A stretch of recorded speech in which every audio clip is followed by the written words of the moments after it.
نحمده ونستعينه ونستغفره ونعوذ بالله من شرور أنفسنا وسيئات أعمالنا. من يهده الله فلا مضل له ومن يضلل فلا هادي له، وأشهد أن لا إله إلا الله وحده لا شريك له، وأشهد أن محمدًا عبد الله ورسوله. يا أيها الذين آمنوا اتقوا الله حق تقاته ولا تموتن إلا وأنتم مسلمون. يا أيها الناس اتقوا ربكم الذي خلقكم من نفس واحدة وخلق منها زوجها وبث منهما رجالا كثيرا ونساء، واتقوا الله الذي تساءلون به والأرحام إن الله كان عليكم رقيبا. يا أيها الذين آمنوا اتقوا الله وقولوا قولا سديدا يصلح لكم أعمالكم ويغفر لكم ذنوبكم، ومن يطع الله ورسوله فقد فاز فوزا عظيما. أما بعد، فإن أصدق الحديث كتاب الله، وخير الهدي هدي محمد صلى الله عليه وسلم، وشر الأمور محدثاتها، وكل محدثة بدعة، وكل بدعة ضلالة، وكل ضلالة في النار.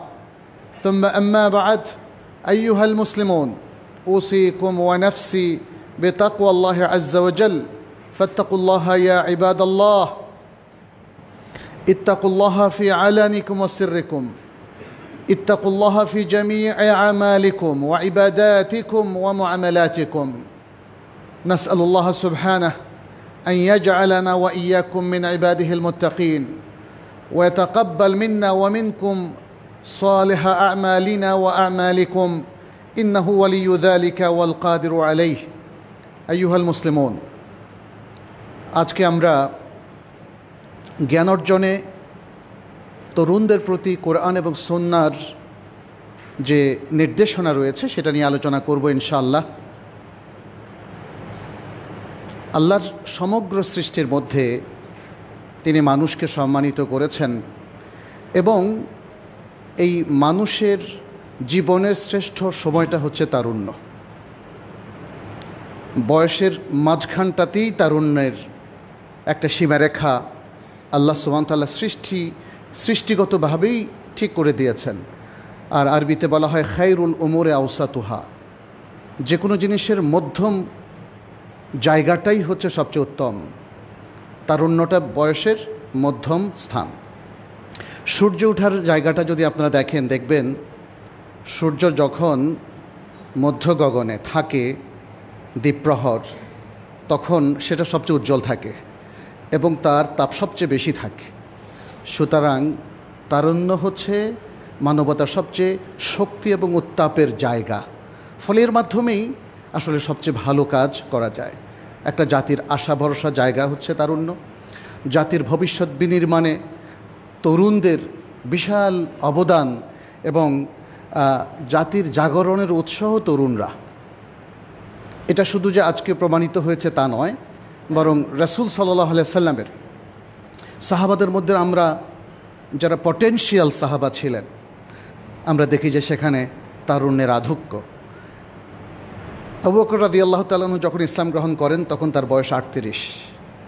ওমর ইবনুল খাত্তাব রাদিয়াল্লাহু তাআলা আনহু যখন ইসলাম গ্রহণ করেন তখন তার বয়স 28। এবং আলী ইবনে আবি তালেব রাদিয়াল্লাহু তাআলা আনহু যখন ইসলাম গ্রহণ করেন তখন তার বয়স ছিল 10-এর কম।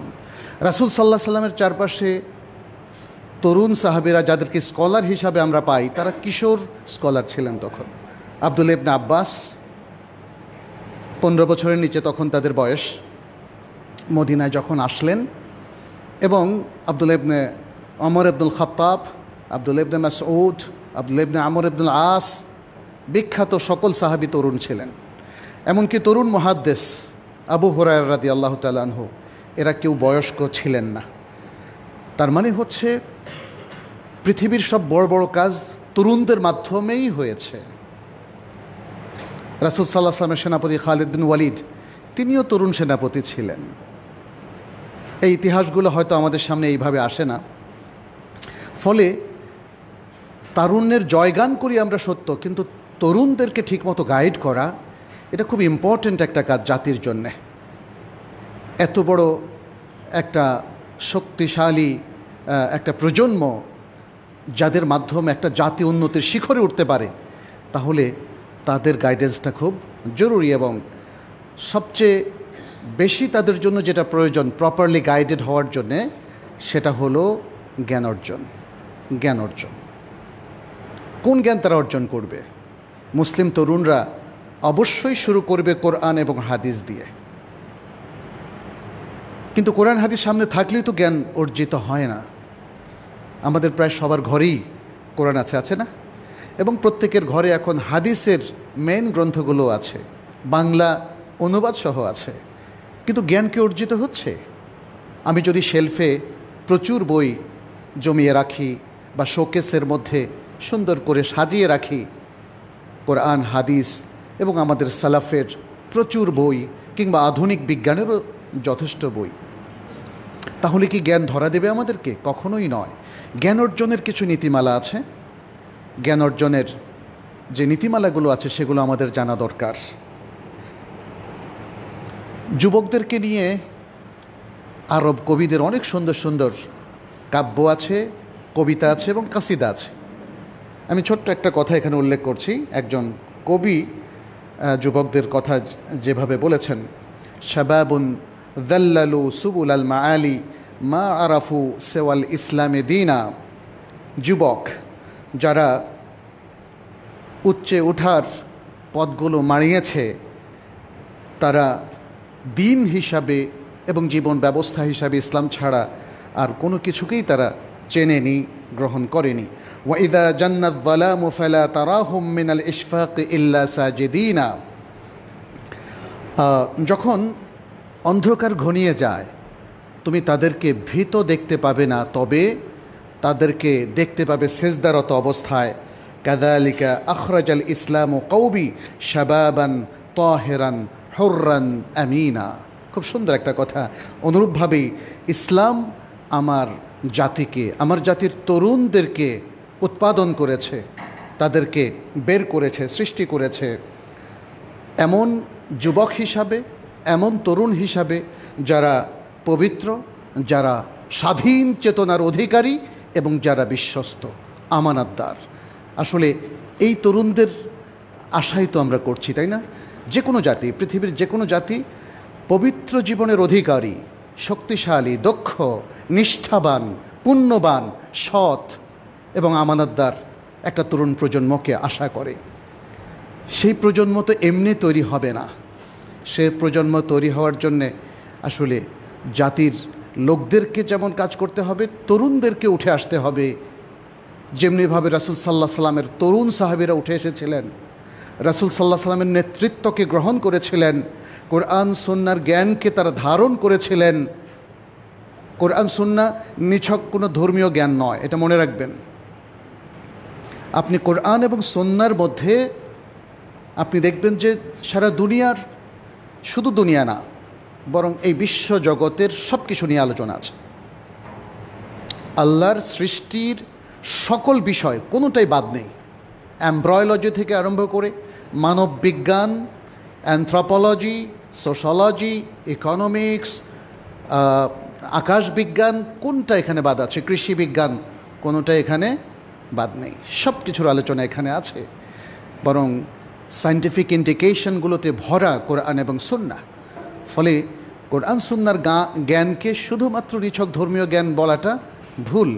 বরং কোরআন সুন্নাহ হচ্ছে একটা অলরাউন্ড জ্ঞানকেন্দ্র, যেখানে দ্বীনের জ্ঞান, শরিয়ার জ্ঞান প্রধানত আমরা পাই এবং তার সাথে সাথে অন্য জ্ঞানগুলোও আমরা পাই। তাহলে আমাদের জন্য আসলে করণীয়টা কি? আমাদের তরুণরা কিভাবে নিজেদেরকে গড়ে তুলবে? প্রথমত যেটা আমরা বলেছি যে তরুণদের এই তারুণ্য হচ্ছে আল্লাহর সবচেয়ে বড় নেয়ামত। জীবনকে সবচেয়ে বেশি মানুষ উপভোগ করে তারুণ্যের সময়। তার চলাফেরা, তার মুভমেন্ট, তার আনন্দ উল্লাস, তার ভ্রমণ এবং তার সব কিছু দেখবেন যে সবচেয়ে বেশি এনজয় করে তারা তারুণ্যের সময়। ছোটোর সময় বুঝে উঠতে তার সময় লেগে যায়, আর বড় হওয়ার পরে নানা রোগ, বাসা বাঁধে। ফলে সেভাবে আর জীবনকে উপলব্ধি করা, কাজে লাগানো এটা কঠিন হয়ে পড়ে। মানুষের জীবন সংকীর্ণ এবং সীমাবদ্ধ হয়ে পড়ে। অতএব তারুণ্যের এই যে নেয়ামতটা, প্রথম মাইন্ডসেট করতে হবে যে আমি এটাকে কাজে লাগাবো। আল্লাহ আমাকে যে সুস্থতা দিয়েছেন, যে শক্তি দিয়েছেন, যে যে আকাঙ্ক্ষা দিয়েছেন, যে মনোবল দিয়েছেন, যে সংকল্পের শক্তি দিয়েছেন, সে সব কিছুকে আমরা কাজে লাগাবো। এই মাইন্ডসেটটা খুব জরুরি। এটা যদি না হয় তখন দেখবেন তরুণদের অধিকাংশই বিপথে চলে যায়। তখন তার তারুণ্যের এই শক্তিটা পৃথিবীর উন্নয়নের কাজে লাগে না, আখিরাতের উন্নয়নের কাজে লাগে না, নিজের ব্যক্তির উন্নয়নের কাজে লাগে না, বরং সে তারুণ্যকে তথাকথিত আনন্দ উল্লাসের নামে সে কিন্তু ধ্বংস করে দেয়। তাহলে আমাদের কি করতে হবে? আমি এখানে একটা হাদিস উল্লেখ করি। কি করতে হবে তার আগে দুটো তিনটে কোটেশন এখানে উল্লেখ করছি। একটা হচ্ছে নবী সাল্লাল্লাহু আলাইহি সাল্লামের হাদিস, বিখ্যাত একটা হাদিস। এটা ইমাম বুখারী বর্ণনা করেছেন ইবনে আব্বাস রাদিয়াল্লাহু তাআলা আনহু থেকে। রাসূলুল্লাহ সাল্লাল্লাহু আলাইহি সাল্লাম বলেছেন, নে'মাতানে মাগবুনুন ফিহিমা কাসীরুম মিনান নাস। দুটো নে'মাত, আল্লাহর দেয়া দুটো নে'মাত আছে, দুটো অনুগ্রহ আছে, যেই ব্যাপারে অধিকাংশ মানুষ প্রতারিত। মানুষ এটাকে নেয়ামত হিসাবে কনসিডার করার মতো মানসিকতা পোষণ করে না। ফলে এই নেয়ামত দুটোকে সে ঠিকমতো কাজে লাগাতে পারে না, এই জন্যই প্রতারিত বলা হয়েছে। একটা কি? একটা হলো আসেহা, স্বাস্থ্য, আর একটা হলো আল ফারাগ, অবসর সময়। তরুণদের জন্য এটা প্রযোজ্য। সুস্বাস্থ্যের অধিকারী, মানে এত ভালো স্বাস্থ্য আসলে অন্যদের থাকে না। বয়স 30-40 হওয়ার পরই দেখবেন যে সমস্যা শুরু হয়ে যায়। আর দ্বিতীয় হচ্ছে সময়। এখনও তরুণরা পড়াশোনা করছে, অজস্র সময় তাদের, চাকরি বাকরি নেই, পারিবারিক কোনো চাপ নেই, টাকা কামানোর কোনো মানে দায়িত্ব নেই, ইত্যাদি নানা কারণে তার বিশাল সময়। এই দুটো সময়, এই দুটো নেয়ামত যদি কেউ বুঝতে পারে তাহলে সে অসুস্থ হওয়ার আগে তার সুস্থতাকে কাজে লাগাবে, যেটা আরেকটা হাদিসে আমরা জানি। এবং সে মৃত্যুর আগেই আল্লাহর দেয়া যে জীবন, এই যে সময়ের সমষ্টি, সেটাকে সে কাজে লাগাবে। এখানে ইবনু বাত্তাল তিনি বলেছেন যে অধিকাংশ মানুষ প্রতারিত। এটার দ্বারা কি বোঝানো হচ্ছে? তিনি বলছেন, আন্নাল্লাযী ইউওয়াফফাকু লিযালিকা কালিল, যে স্বাস্থ্য এবং অবসর সময়টাকে যারা কাজে লাগাবে, আল্লাহ যাদেরকে তৌফিক দিবেন তাদের সংখ্যা কম। এই জন্যই রাসূল সাল্লাল্লাহু আলাইহি সাল্লাম ইন্ডিকেট করলেন অধিকাংশ মানুষ এ দুটোকে কাজে লাগাতে পারে না। এই হাদিসের মেসেজটা কি? এই হাদিসের মেসেজটা হচ্ছে যেন আমরা কাজে লাগাই, যেন আমরা অধিকাংশ মানুষের মধ্যে অন্তর্ভুক্ত না থেকে সেই স্বল্প মানুষের মধ্যে, স্বল্প সংখ্যার মানুষের মধ্যে অন্তর্ভুক্ত হই যারা এ দুটোকে কাজে লাগায়। আল হাসান আল বসরি, প্রখ্যাত তাবেঈ এবং মুহাদ্দিস ফিকহ, তার একটা কথা উদ্ধৃত হয়েছে। তিনি বলেছেন, আদরাকতু আকওয়ামান কানু আলা আওকাতিহিম আশাদ্দা মিনকুম হিরসান আলা দারাহিমিকুম ওয়া দানানিরিকুম। তোমরা দেরহাম এবং দানানির তথা টাকা পয়সা পাইলে যতটা তোমাদের লোভ তৈরি হয়, টাকা পয়সার প্রতি একটা আকর্ষণ তৈরি হয়, আমি একটা প্রজন্ম পেয়েছি এই তোমাদের এই আকর্ষণের চাইতে সময়ের ব্যবহারের প্রতি তাদের আরও বেশি আকর্ষণ ছিল। সুবহানাল্লাহ। আশা করি বুঝতে পেরেছেন কি বুঝিয়েছেন আল হাসান আল বসরি। তিনি বলতে চাচ্ছেন যে প্রজন্মকে আমরা পেয়েছি তারা সাহাবাদের প্রজন্ম, কারণ তিনি ছিলেন তাবেঈ। সাহাবাদের প্রজন্ম রিদওয়ানুল্লাহি আলাইহিম আজমাইন, তারা প্রত্যেকটা সময়কে কাজে লাগাতেন এবং সময় এর ব্যবহারে ফারাগ বা অবসর সময়টাকে কাজে লাগানোর ক্ষেত্রে তাদের যে চরম আকাঙ্ক্ষা, আকর্ষণ এবং আগ্রহ ছিল, সেটা তোমাদের পয়সার প্রতি যে আগ্রহ তার চেয়ে শক্তিশালী ছিল। আমাদের প্রজন্মের মানুষের পয়সার প্রতি অনেক আগ্রহ, সত্যি কিনা বলেন? ছাত্রদেরকেও দেখি এখনই তারা 1000 কোটি টাকার মালিক হয়ে যেতে চায়। চাকুরিজীবী যাদের সীমিত পয়সা, আমরা কি দেখলাম যে তাদের মধ্যে হাজার হাজার কোটি টাকা অন্যায়ভাবে, দুর্নীতিগ্রস্তভাবে ইনকাম করে বিদেশে পাচার করে দিয়েছে।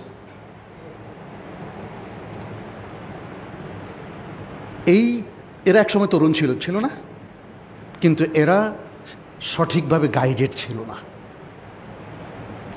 এরা আল্লাহকে ভয় পেত না, এরা আল্লাহর বান্দাদেরকে ভালোবাসতো না, এরা দেশকে পছন্দ করতো না, ভালোবাসতো না, এদেশের মানুষকে এরা পর ভাবত। এই জন্যে মানুষের অধিকারকে লঙ্ঘন করা এদের জন্য সহজ ছিল। যারা আল্লাহকে ভয় করে, যারা আল্লাহর নির্দেশ মেনে চলে, যারা আল্লাহর বান্দাদের প্রতি নিজেদেরকে দায়িত্বশীল মনে করে, যারা জনগণের কল্যাণে, দেশের কল্যাণে, মানুষের কল্যাণে, সমাজের কল্যাণে কাজ করে, তারা এর জন্য নিজেকে বিলিয়ে দেওয়াটাকে পছন্দ করে। যেমনটি আমাদের সাহাবায়ে কেরাম ছিলেন। স্বয়ং রাসূলুল্লাহ সাল্লাল্লাহু আলাইহি সাল্লাম তিনি যখন মারা যান, কি ছিল তার ঘরে বলেন তো? তিনি তো কোনো জৌলুসময় জীবনযাপন করেননি, কারণ তিনি জানেন আখিরাতে অনেক সুন্দর জীবনের ব্যবস্থা রয়েছে। আর আখিরাতটা হচ্ছে আমাদের পার্মানেন্ট রেসিডেন্স, এটা হলো টেম্পোরারি একটা জায়গা। যে কোনো মুহূর্তে আপনি চলে যেতে পারেন এখান থেকে, যেতে পারেন না? তাহলে এই জীবনের জন্য কেন এত আয়োজন থাকবে বলেন? আয়োজন থাকবে বড়, আয়োজন থাকবে দেশের জন্যে, মানুষের জন্য, উম্মার জন্যে, মুসলিমদের জন্যে, মানবতার জন্য আমাদের আয়োজন থাকবে। কিন্তু নিজের জন্য আয়োজন হবে ক্ষুদ্র, যে কোনো সময় আমরা বিদায় হয়ে যেতে পারি, তাই না? তো অতএব সম্পদের প্রতি, পদের প্রতি, দুনিয়ার প্রতি আমাদের লোভ কমাতে হবে। তরুণরা, তোমরা যারা মানুষ হতে চাও, ভালো মুসলিম হতে চাও, ভালো নাগরিক হতে চাও, তোমাদের নিজেদের উদ্দেশ্য লক্ষ্যকে ঠিক করে নিতে হবে। আখিরাতকে আমাদের আসল উদ্দেশ্য বানাতে হবে। দুনিয়াকে টেম্পোরারি একটা জায়গা হিসেবে কনসিডার করতে হবে। তাহলেই সত্যিকার প্রোডাক্টিভ ইয়ুথ তৈরি হবে ইনশাআল্লাহ। তাহলে আমরা কি করতে পারি? আমি তরুণদেরকে বলবো, যারা পড়াশোনা করছে, যে সাবজেক্টেই পড়ুক না কেন, তাদেরকে আমি যে ব্যাখ্যাটা এখানে দিচ্ছি, এখানে আপনারা যারা আছেন, জমা পড়তে এসেছেন, সবাই মুসলিম। অতএব মুসলিম তরুণদের জন্যই আমার এই নাসিহা। ইলম বা জ্ঞান এটা দু প্রকার। একটা হলো আল্লাহর দেয়া জ্ঞান, আরেকটা হলো জেনারেল নলেজ, যেটাকে আমরা বলি। এটাও মনে রাখতে হবে, জেনারেল নলেজটা কিন্তু আল্লাহর দেয়া জ্ঞানের বাইরে না। যেটা আমরা বলি কোরআন সুন্নাহ জেনারেল যে কোনো সায়েন্স নিয়ে কথা বলেছে, কিন্তু তারপরেও আমরা এক্সক্লুসিভ দিনই বা রিলিজিয়াস নলেজের কথা বলি, রিলিজিয়াস সায়েন্সের কথা বলি। তাহলে এটা, আর এর পাশাপাশি আছে ন্যাচারাল সায়েন্স, পিওর সায়েন্স, এরকম সায়েন্সের বিভিন্ন যে ব্রাঞ্চেস আছে, সোশ্যাল সায়েন্স ইত্যাদি। ইসলামের নির্দেশনা হলো রিলিজিয়াস সায়েন্সের যে জরুরি বিষয়গুলো আছে, এটা প্রত্যেককে জানতে হবে, শিখতে হবে। কারণ এছাড়া তো সে মুসলিমই হতে পারবে না, ইসলামিক লাইফ সে লিড করতে পারবে না। আর ইসলামিক লাইফ লিড না করলে ইসলাম থেকে সে মরাল সেন্সটা পাবে না। আজকে অনেক মুসলিমদেরকে আপনারা যেটা দেখতে পাচ্ছেন, যে বিপর্যয়টা আমরা অবজার্ভ করছি, এই বিপর্যয়ের কারণ হলো দে আর নট প্রপার মুসলিম। কারণ তারা ইসলামিক যেটা নেসেসারি অ্যাসেনশিয়াল নলেজ, সেটা তারা কিন্তু অ্যাচিভ করেনি, অর্জন করেনি। ইসলামিক নলেজ যে অর্জন করবে না, তাহলে তার অনেক ল্যাকিংস থাকবে। সে ইসলামিক মরালিটিটাকে বুঝতেই পারবে না। মানুষের জেনারেল যে মরাল সেন্সটা আছে, ওটা এনাফ না, ওটা এনাফ না। যদি এনাফ হতো, তাহলে এদেশের সকল শিক্ষিত মানুষকে আমরা সবচেয়ে মরাল অবস্থায় পেতাম। কিন্তু আজকের বাংলাদেশের বাস্তবতা হলো, যে যত শিক্ষিত সে তত দুর্নীতিবাজ। ইল্লা মাশা আল্লাহ, অল্প কিছু সংখ্যক হয়তো এর থেকে রেহাই পাবে, তাই না? বাংলাদেশের বড় বড় দুর্নীতিগুলো কিন্তু করছে শিক্ষিতরা। আপনি কোনো রিক্সাওয়ালাকে 1 কোটি টাকা 10 কোটি টাকা মেরে দিয়েছে পাবেন না। খুব বড় চুরি, এটা কোনো বস্তির লোকেরা করে না, শিক্ষিতরা করে। তাহলে প্রবলেমটা কি? মানে চ্যালেঞ্জটা কি ছিল যে আমাদের শিক্ষিতরা মরাল জ্ঞানটা অর্জন করতে পারলো না, মরালিটি অর্জন করতে পারলো না। অথচ দেখেন ওয়েস্টার্ন, যাদের এত সমালোচনা আমরা করছি, তাদের মরালিটি সেন্সটা আমাদের চাইতেও বেটার। এত বড় করাপশন তাদের সোসাইটিতে, তাদের প্রশাসনে, তাদের বিভিন্ন সেক্টরে নাই। তাহলে আমাদের মধ্যে হলো কেন? অথচ আমাদের কাছে আছে আল কোরআন এবং আস সুন্নাহ। কারণ একটাই, কারণ আমরা আসলে কোরআন এবং সুন্নাহর মরাল নলেজটা নিতে পারিনি, তো বরং জরুরি জ্ঞানগুলো অর্জন করতে পারিনি। সুতরাং আমাদের সকল তরুণ এবং সবাইকে মনে রাখতে হবে যে আমাদের রিলিজিয়াস সায়েন্সের জরুরি জ্ঞানগুলো আমাদের প্রয়োজন হবে। 4টা জিনিসের ব্যাপারে, একটা হলো ইমান আকিদা, আরেকটা হলো ইবাদা, আরেকটা হলো মুআমালাত, যেটা আমাদের পার্সোনাল ইন্টারাকশন এর সাথে রিলেটেড অথবা দুনিয়ার যে কোনো কার্যক্রম, এবং চতুর্থ হলো আখলাক, আল আখলাক, আল আখলাক আল ইসলামিয়া, ইসলামিক মরালিটি। তো এই 4টা জিনিস, ইমান, আকিদা, ইবাদাত, মুআমালাত। মুআমালাতের ক্ষেত্রে আমাদের কি মেনে চলতে হবে? হালাল এবং হারাম, অর্থাৎ হারামটাকে বর্জন করবেন, নিজের জীবনটাকে হালালের সীমারেখার মধ্যেই রাখবেন। আর আখলাক, আখলাক বলতেই বোঝানো হয় সচ্চরিত্র, good character. Good character, good character বলতে যত গুণাবলী বৈশিষ্ট্য দরকার সেটা এখানে ইন্ডিকেট করা হয়। রাসূল সাল্লাল্লাহু আলাইহি সাল্লামকে আল্লাহ এই গুড ক্যারেক্টারের একটা নিদর্শন হিসাবে পাঠিয়েছেন, বলেছেন ইন্নাকা লা আলা ওয়া ইন্নাকা লা আলা খুলুকিন আযীম। আর হে রাসূল, নিশ্চয়ই তুমি মহান চরিত্রের উপর অধিষ্ঠিত। আর আয়েশা রাদিয়াল্লাহু তাআলা আনহা বলছেন কানা খুলুহু আল কোরআন। নবী সাল্লাল্লাহু আলাইহি সাল্লাম ওহির মাধ্যমে যে জ্ঞান প্রাপ্ত হয়েছিলেন আল কোরআনের মধ্যে, পুরোটাই তিনি তার আখলাকে ঢেলে দিয়েছেন, তার বাস্তব জীবনে ঢেলে দিয়েছেন। ফলে তার প্রিয় সহধর্মিণী আয়েশা রাদিয়াল্লাহু তাআলা আনহা, তিনি কি বলছেন? তার আখলাক ছিল আল কোরআন। ইয়া সালাম, কি চমৎকার! যিনি প্রত্যেকটা থিওরিকে একটা সুন্দর কাজে, অ্যাক্টিভিটিসে এবং অ্যাকশানে কনভার্ট করেছেন। সুবহানাল্লাহ! পৃথিবীর সবচেয়ে আমানতদার, সবচেয়ে শ্রেষ্ঠ মানুষ আমাদের রোল মডেল। আলহামদুলিল্লাহ, তাই না? সবার আলহামদুলিল্লাহ বলা উচিত।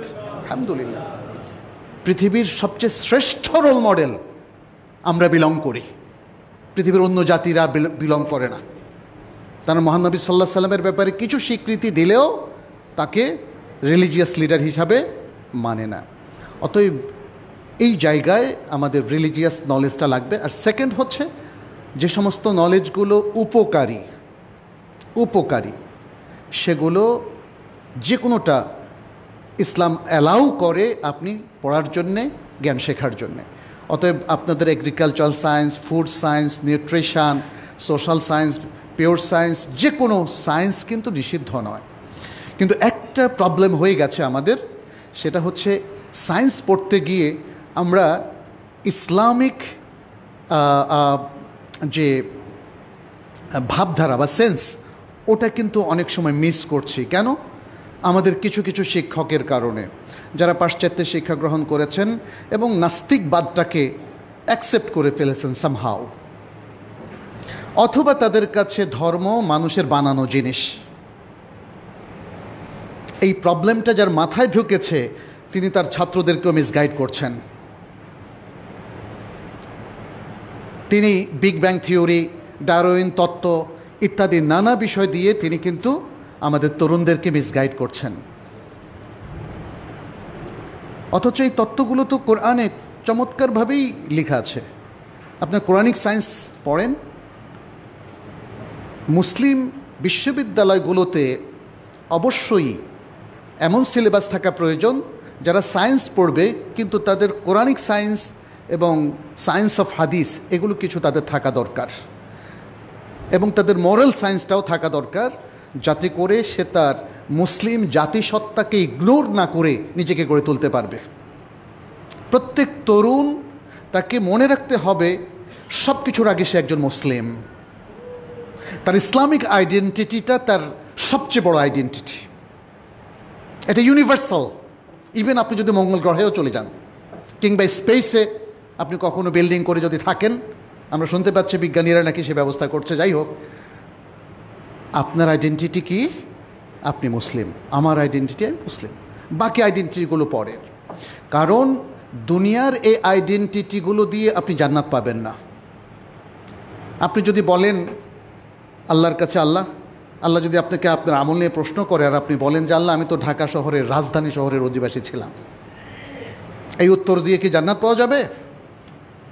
এই উত্তর আল্লাহ আপনার কাছে এক্সপেক্টও করে না।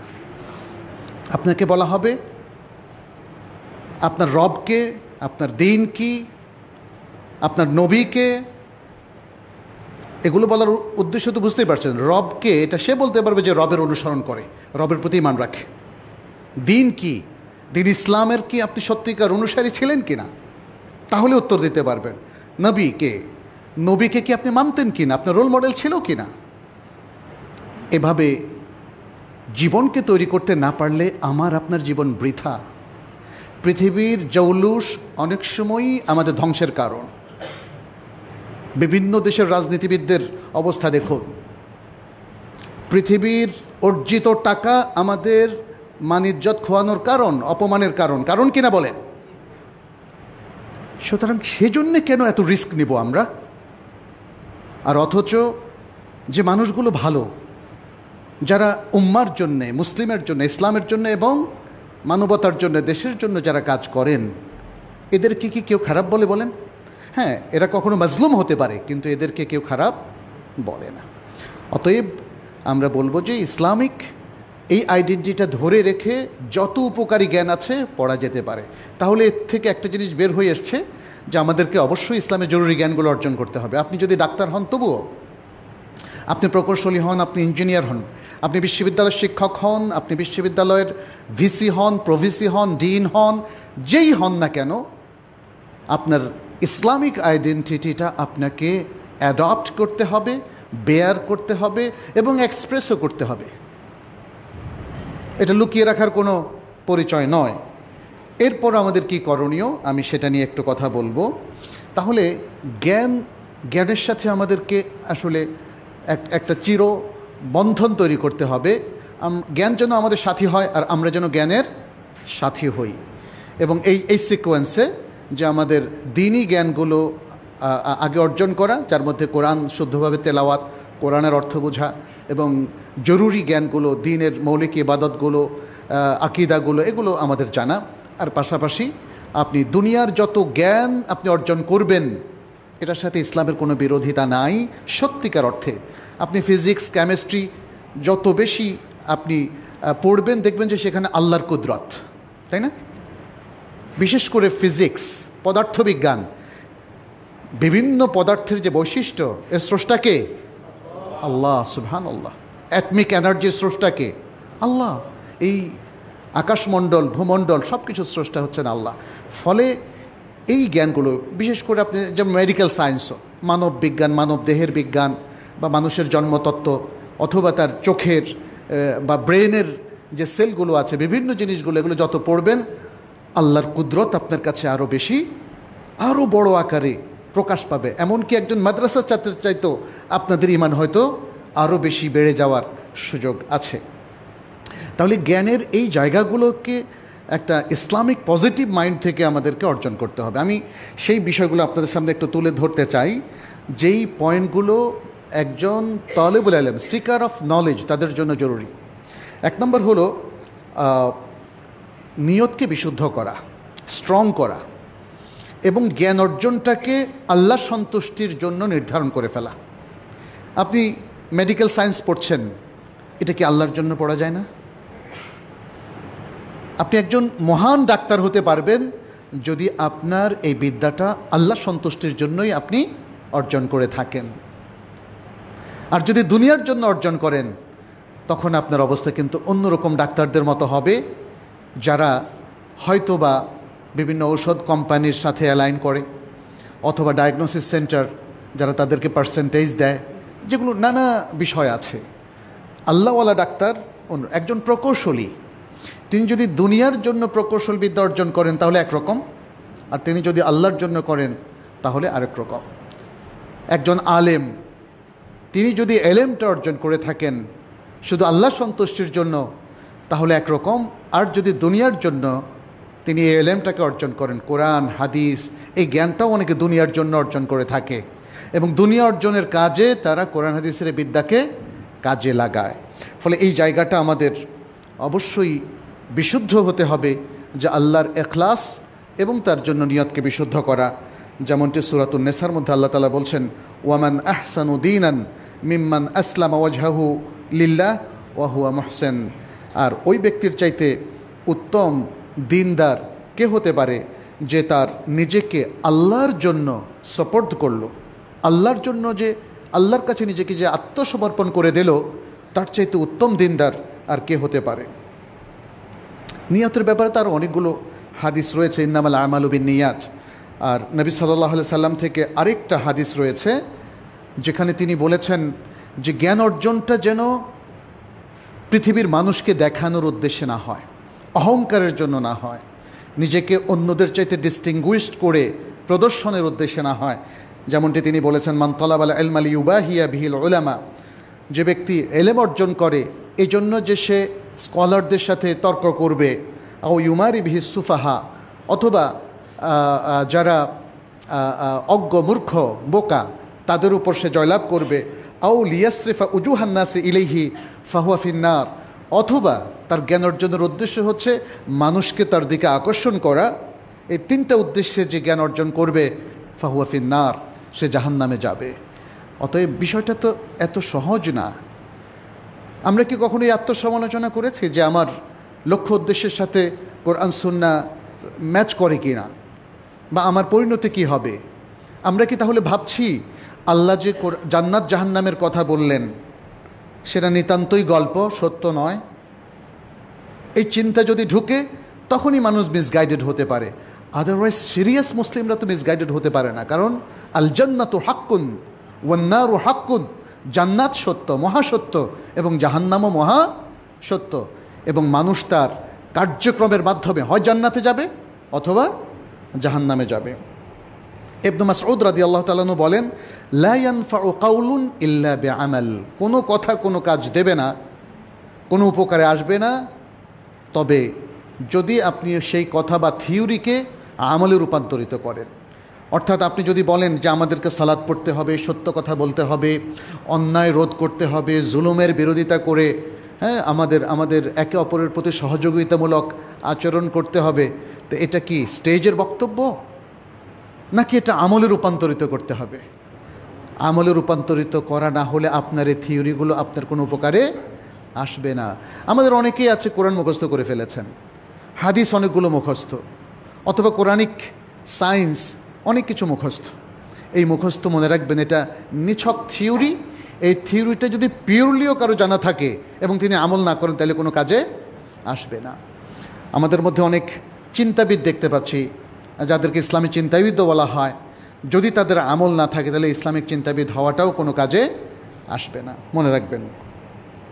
এরপর তিনি বলেছেন, ওয়ালা ইয়ানফাউ কাউলুন ওয়ালা আমালুন ইল্লা বিনিয়াহ, একজন যে কথা বলল বা যে থিওরি যে পেশ করলো এবং আমলও করলো কিন্তু তার নিয়তটা ঠিক নাই, তাহলে এই কথা এবং কাজ কোনো কাজে আসবে না। ওয়ালা ইয়ানফাউ কাউলুন ওয়ালা আমালুন ওয়ালা নিয়াতুন ইল্লা বিমা ওয়াফাকাস সুন্নাহ। এবং শেষে তিনি আবার বললেন আরেকটা কথা, যে কোনো কাউল বা কথা এবং সে অনুযায়ী আমল, এমনকি বিশুদ্ধ নেয়ামত, এই তিনটাও কোনো কাজ করবে না যদি আমি ইসলামের সুন্নাহ মোতাবেক চলতে না পারি। সুন্নাহ মোতাবেক চলাটা মানে কি, এটাও একটু বুঝতে হবে। এটা হচ্ছে রাসূল সাল্লাল্লাহু আলাইহি সাল্লামকে রোল মডেল হিসাবে মেনে চলা, এটা হলো সুন্নাহ মোতাবেক চলা। অতএব এখন আর অস্পষ্ট হওয়ার কোনো কারণ নেই।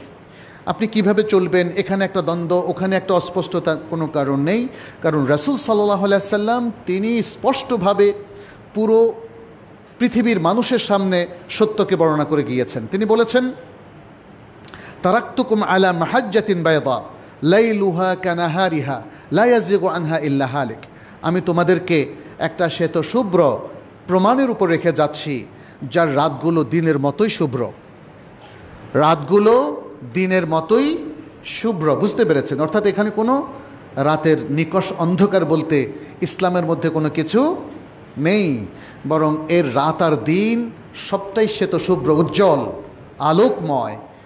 ফলে যদি কেউ নিজে মুসলিম হয়ে বলে যে আমি পথ হারিয়ে ফেলেছি, তাহলে বুঝতে হবে সে ধ্বংসপ্রাপ্ত একজন মানুষ। আসলে সে দিনের উপর ছিল না। দ্বীনের উপর থাকলে সে কখনো ভুল পথে পরিচালিত হতে পারে না। দ্বিতীয় যে বিষয়টা সেটি হচ্ছে অবিরাম কাজ করে যাওয়া। আমরা যে থিওরিগুলো সঠিকভাবে অর্জন করতে পেরেছি তার ভিত্তিতে অবিরাম কাজ করে যাওয়া। এটা যদি আমরা জ্ঞানের দুই শাখার কথাই বলি সেক্ষেত্রে প্রযোজ্য। আপনি যদি রিলিজিয়াস সায়েন্সটা পড়েন তাহলে আপনাকে সেগুলো আমলে রূপান্তরিত করতে হবে। আবার আপনি যদি প্রফেশনালি যেমন একজন ডাক্তার হন তাহলেও আপনি এই চিকিৎসাবিদ্যার মহান সেবা দিয়ে দেশ জাতি এবং জনপদকে উপকৃত করবেন। যে যেই ব্যাপারে এক্সপার্ট সেই ব্যাপারে আপনি সেই সেবাটা আপনি দেবেন, এটাই এখানে বলা হচ্ছে। কাজ বন্ধ করে অলস হয়ে বসে থাকার কোনো সুযোগ নেই। আল হাসান আল বসরি তিনি একটি সুন্দর উক্তি করেছেন, এটা দারিমের মধ্যে এসেছে। বলেছেন, কান রাজুল ইদা তালাবাল ইলমা লাম ইয়ালবাথ আন ইউরা যালিকা ফি বসরিহি ওয়া তাখাশশুইহি ওয়া লিসানিহি ওয়া ইয়াদিহি ওয়া সালাতিহি ওয়া যুহদিহি। যখন কোনো ব্যক্তি ইলম তালাশ করত তখন সে তার চোখে, তার আচরণে, তার জিহ্বায়, তার হাতে, তার সালাত এবং তার জুহুদ সব কিছুর মধ্যে সেটা যেন দেখা যায়, এর জন্য কোনো দেরি করতো না। তিনি তার প্রজন্মের কথা বলেছেন। এটা প্রশংসা সুলভ বাক্য যে যখনই কেউ কোনো ইলম তলব করত তার সর্বক্ষেত্রে তিনি সেটাকে এক্সপোজ করতেন। আর আমাদের লোকজন কথার জাদুকর, কথার শিল্পী, অর্থাৎ যা জানে, যা চর্চা করে সেটা সুন্দর কথার মাধ্যমে প্রকাশ করে, কিন্তু কাজের মধ্যে পুরো ফাঁকি।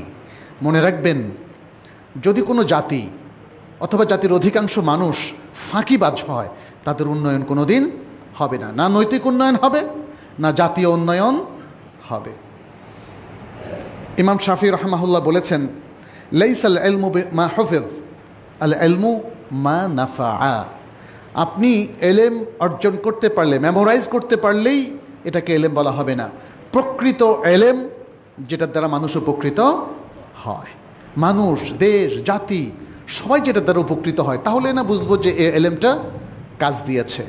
আমি মুখস্থবিদ্যা রেখে দিলাম নিজের কাছে, একে কোনো কাজে রূপান্তরিত করলাম না, এটা কোনো কাজে আসবে না। তৃতীয় যে বিষয়টা সেটি হচ্ছে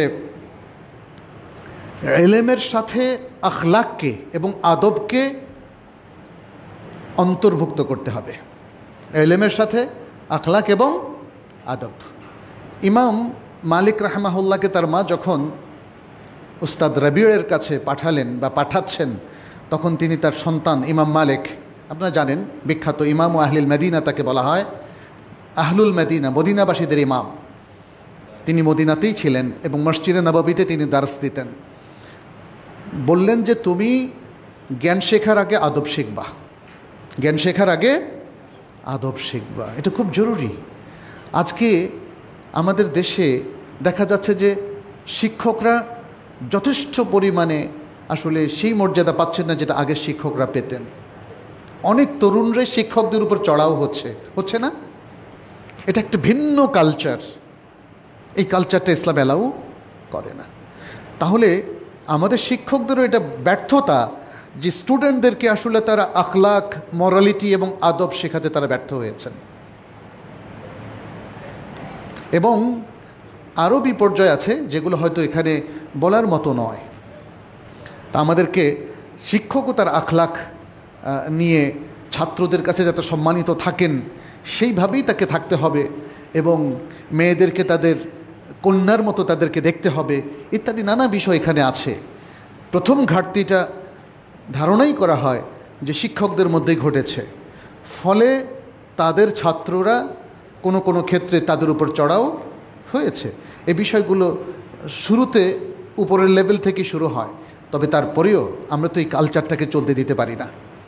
অতএব আমি বলবো, মুসলিম তরুণ তোমরা যারা আছো, তোমাদের জ্ঞানটা যথেষ্ট নয়, জ্ঞানের সাথে আখলাক অবশ্যই লাগবে, এবং আখলাক ছাড়া জ্ঞানটা কোনো দিন উপকারী হবে না।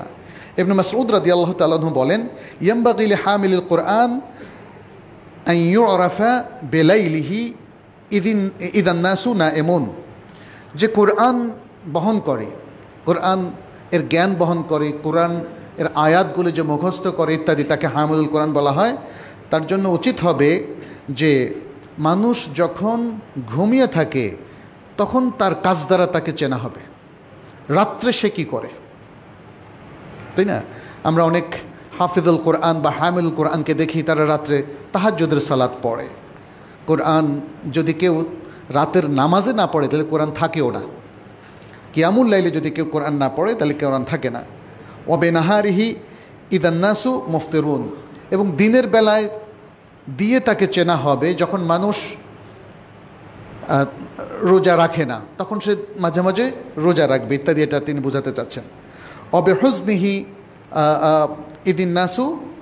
ইদান্নাসু ইয়াফরাহুন, মানুষ যখন খুশি উল্লাস করে তখন তার কি অবস্থা, সে অবস্থা দিয়ে তাকে চেনা হবে ইত্যাদি তিনি বোঝাতে চাচ্ছেন যে এই সমস্ত ক্ষেত্রে তার আখলাকটা কি, সে আখলাক দিয়ে তাকে চেনা হবে। মানুষের জ্ঞান দিয়ে তাকে আসলে চেনা যায় না, বা চিনলেও সেটা প্রকৃত পরিচয় নয়। প্রকৃত পরিচয় হচ্ছে আখলাক। একজন ব্যক্তি কত বেশি জ্ঞান রাখে এটা তার মূল পরিচয় নয়, বরং কত সুন্দর আখলাকের সে অধিকারী, এটা হলো তার সবচেয়ে বড় পরিচয়। চতুর্থ হচ্ছে জ্ঞান শেখার ক্ষেত্রে তাকে একটা ডিসিপ্লিন মেনে চলতে হবে। এটাকে আরবিতে বলা হয় ইনতিজাম। একটা ডিসিপ্লিন তাকে মেনে চলতে হবে। এখানে প্রথম ডিসিপ্লিনটা হচ্ছে জ্ঞানের যে সমস্ত কেন্দ্রগুলো আছে বা মাজলিসগুলো আছে তার সাথে তাকে অ্যালাইন করা। এখন আমাদের দু ধরনের জ্ঞানের কথা আমরা বলেছি। ইসলামিক জ্ঞানটা কোথায় পাওয়া যাবে? যারা বিশেষ করে তরুণরা জেনারেল সাবজেক্টগুলো পড়ছে তারা ইসলামিক জ্ঞানটা কোথায় পাবে, তাই না? এটাও একটা প্রশ্ন।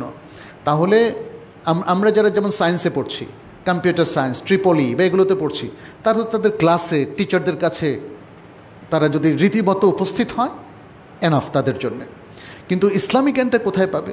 সেই জন্য তাদের এখানে যেমন ড্যাফোডিল ইন্টারন্যাশনাল ইউনিভার্সিটিতে ড্যাফোডিল ইসলামিক সেন্টার আছে, তাদের অনেক কার্যক্রম আছে, সেখানে অংশগ্রহণ করা যেতে পারে। এবং এর বাইরেও বিভিন্ন স্কলার যারা অনলাইন কিংবা অফলাইন বিভিন্ন স্টাডির আসর তারা বসিয়ে থাকেন, সেগুলোতে অংশগ্রহণ করা যেতে পারে। কিংবা যে সমস্ত একাডেমি যেমন তাইবা একাডেমির মতো যারা অনলাইন দিনের বেসিক নলেজগুলো দিয়ে থাকে সেগুলোতে অংশগ্রহণ করা যেতে পারে। দ্বিতীয়ত হচ্ছে একদিনে সব জ্ঞান অর্জন করা যাবে না, এটা মনে রাখা। তাহলে আমাদের পড়াশোনার মধ্যে আমাদেরকে মনে রাখতে হবে আমাদের রেগুলার একটা পড়াশোনার মধ্যে থাকতে হবে। ছুটির দিন না হয় না পড়লো, কিন্তু তার রেগুলার পড়াশোনাটা থাকতে হবে। এটাকে বলা হয় তাদাররুজ বা গ্র্যাজুয়াল স্টাডি সিস্টেম। সারা বছরই আমাকে পড়তে হবে। আমি যদি মনে করি এক মাস পড়ে ভালো করব, তাহলে এই পড়াটা স্থায়ী হবে না। কোনো রকম পাশ করা যাবে, বাট এটা উচিত হবে না। আমাদের দ্বীনি জ্ঞানের ক্ষেত্রে, ইসলামী জ্ঞানের ক্ষেত্রে এটা প্রযোজ্য এবং জেনারেল জ্ঞানের ক্ষেত্রেও এটা প্রযোজ্য। তৃতীয় হচ্ছে কার কাছে জ্ঞান শিখব? জ্ঞান শিখতে হবে এক্সপার্টদের কাছ থেকে, যার কাছে জ্ঞান আছে। আরবিতে একটা কথা বলা হয় ফাকিদুশ শাই লা ইউতি, যার কাছে কিছুই নাই তিনি তো কিছু দিতে পারবেন না। আপনি একজনের কাছে এসে বললেন ভাই আমাকে 1 কোটি টাকা ধার দেন, ওনার কাছে 1 লাখ টাকাও নাই, উনি কি দিতে পারবেন? উনি পারবেন না। যার কাছে যে জ্ঞানটা নেই, যদি আপনি তার কাছে সেই জ্ঞানটা তালাশ করেন তাহলে তিনি দিতে পারবেন না। অতএব এক্সপার্টদের কাছ থেকেই জ্ঞান শিখতে হবে। দ্বীনের সহি জ্ঞান যার কাছে আছে তার কাছ থেকেই আপনি দ্বীনের অথেন্টিক জ্ঞানটা পাবেন। আপনি যদি মাজারে যান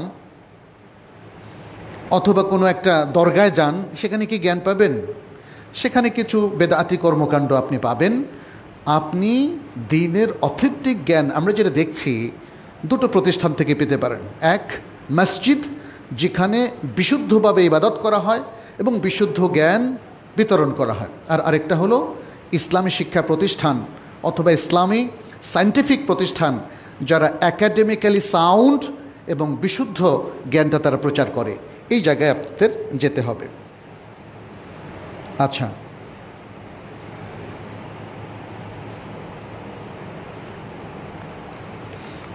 এ হচ্ছে মোটামুটি কিছু আমাদের পক্ষ থেকে নাসিহা। যেভাবে আমরা জ্ঞান অর্জন করলে হয়তো আমরা আমাদের এই যে তারুণ্যের সুন্দর সময়টুকু সেটাকে কাজে লাগাতে পারবো। আমি আবারও সবাইকে একটু রিমাইন্ডার দিতে চাই যে আসলে তরুণরা যাতে সুন্দরভাবে তাদের জীবনের এই মোক্ষম সময়টাকে কাজে লাগাতে পারে জ্ঞান অর্জনে, জ্ঞান বাস্তবায়নে এবং জ্ঞান চর্চায় এবং আখলাক অর্জনে, সেজন্যে কিন্তু শুধু তরুণরা একাই যথেষ্ট নয়। শিক্ষা প্রতিষ্ঠানগুলো যারা চালাচ্ছেন, তরুণদের জন্য শিক্ষার পরিবেশ করে দিতে হবে। পৃথিবীর অনেক দেশেই আলহামদুলিল্লাহ খুব সুন্দর পরিবেশ।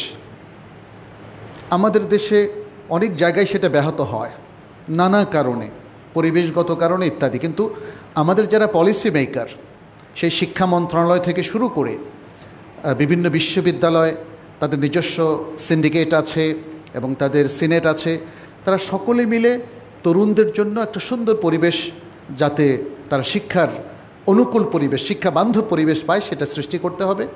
এটা আপনি মালয়েশিয়া গেলে পাবেন, সৌদি আরব গেলে পাবেন, বিশ্ববিদ্যালয়ের যে কোনো আঙিনায় দেখবেন যে যে কোনো জায়গায় সেই লাইব্রেরি বলেন, লাইব্রেরি আঙিনা বলেন বা ক্যাম্পাস বলেন, সুন্দর করে পড়ার একটা সুযোগ সেখানে আছে।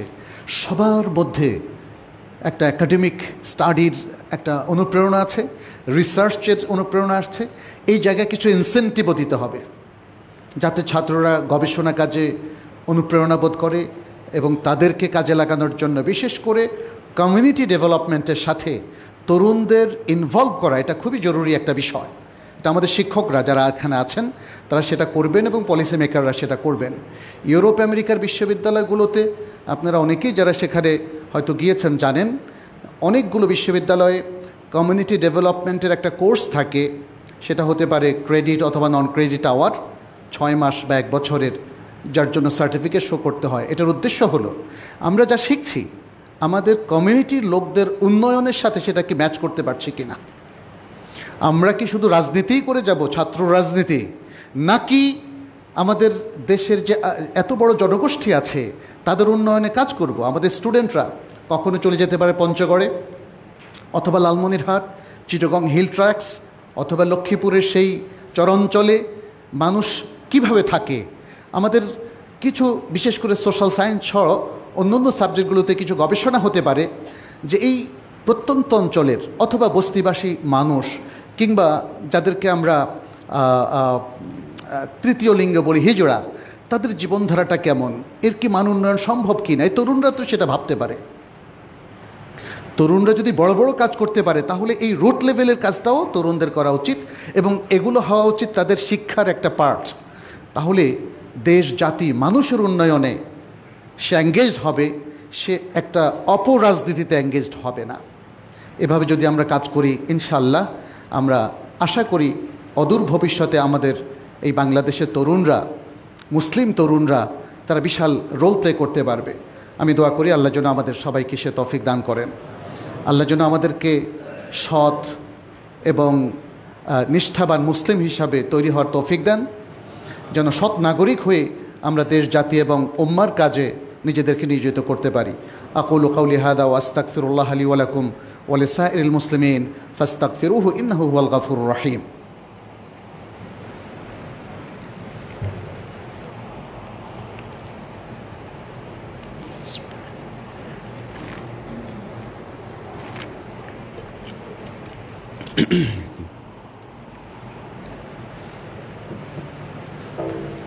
الحمد لله رب العالمين والعاقبة للمتقين وأصلي وأسلم على نبينا محمد وعلى آله وأصحابه أجمعين.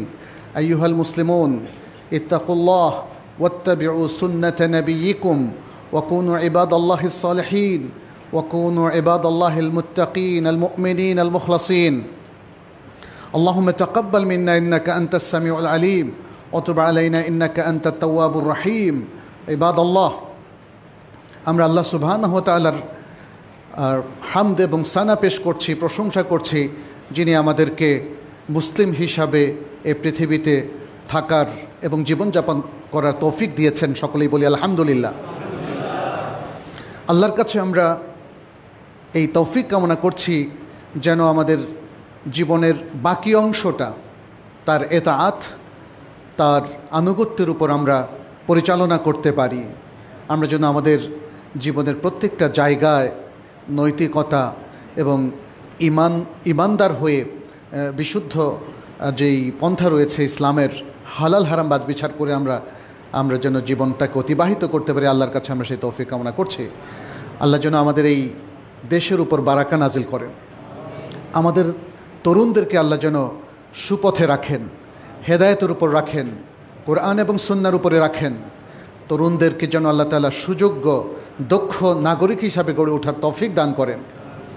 আমরা যারা শিক্ষক হিসাবে দায়িত্ব পালন করছি, আল্লাহ যেন আমাদের সকল শিক্ষককে প্রাণপণে একটা সুন্দর জেনারেশন প্রজন্ম গড়ে তোলার ক্ষেত্রে রোল প্লে করার তৌফিক দান করেন এবং আমাদের সবার আদর্শ যেন নবী সাল্লাল্লাহু আলাইহি ওয়াসাল্লাম আমাদের আদর্শ হিসাবে আমাদের মনে প্রাণে চিন্তা চেতনায় সর্বাক্ষণিকভাবে জাগরুক থাকে। আল্লাহুম্মা আমিন ইয়া রাব্বাল আলামিন। মনে রাখবেন, আমরা মনে হয় গত এক মাস রবিউল আউয়াল মাস পার হয়ে আসলাম। আমাদের এই দেশে অধিকাংশ মানুষ মনে করে যে রবিউল আউয়াল মাসেই শুধু সিরাত চর্চা, আর বাকি মাসগুলোতে আমাদের চর্চা। কিন্তু ইসলামের বক্তব্য হচ্ছে ন, জীবনের প্রত্যেকটা ক্ষেত্রে, প্রত্যেকটা মাস, প্রত্যেকটা দিনেই আপনি রাসূল সাল্লাল্লাহু আলাইহি ওয়াসাল্লামের আদর্শকে ধারণ করবেন এবং সেভাবেই জীবনযাপন করবেন। তাহলে সিরাত চর্চা সারা বছর ধরে চলবে। রাসূল সাল্লাল্লাহু আলাইহি ওয়াসাল্লাম সারাটা জীবনভর তিনি আমাদের আদর্শ।